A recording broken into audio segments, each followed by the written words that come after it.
I'm Mike Belcito, co-founder of eFuneral.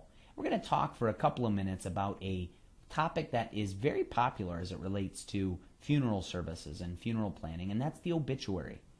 Now, obituaries have been around for a very long time. In fact, there's proof that obituaries have been around since the 16th century here in the United States. They really became popular in the 18th century in Great Britain, and in fact later in the United States as well. But what an obituary is an actual news article.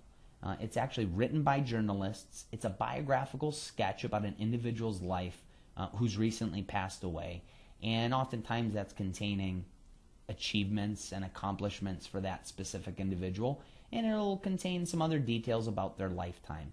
But again, it is a news story, and it's written by writers, typically of that specific newspaper where the obituary is published.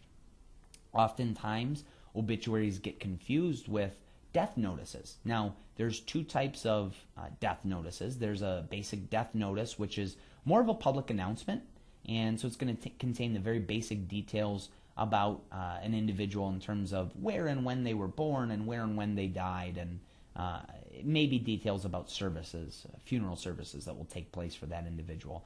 But the very basic details. There's also a memorial advertisement. Now, a memorial advertisement is more of an expanded death notice. So it has that information, but it might expand a little bit. It might share a little bit more information about that person's life.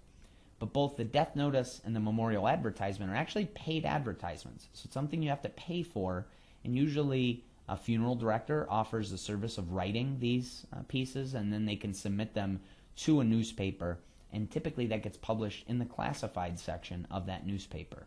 So death notices and memorial advertisements, something you have to pay for, whereas an obituary is usually something that you don't have to pay for.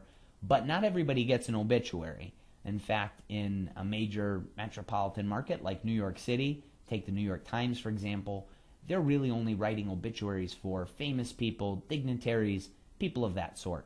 However, in a smaller community, a community newspaper might absolutely write an obituary for somebody that maybe was very involved in the community, but not necessarily a celebrity. It could just be somebody that is friends with many people within the community.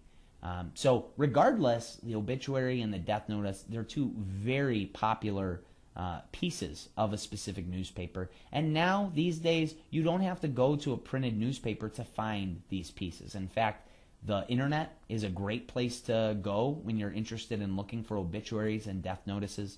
Two places immediately come to mind, tributes.com and legacy.com, two very large online obituary and death notice sources where you can find information for most people in the United States between those two providers. And there's all sorts of other providers as well online. In fact, many newspapers have a website where you can find this information as well.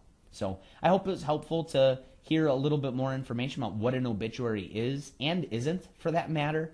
And for other information as it relates to funeral planning, you're more than welcome to check out eFuneral's online resource section at efuneral.com/resources.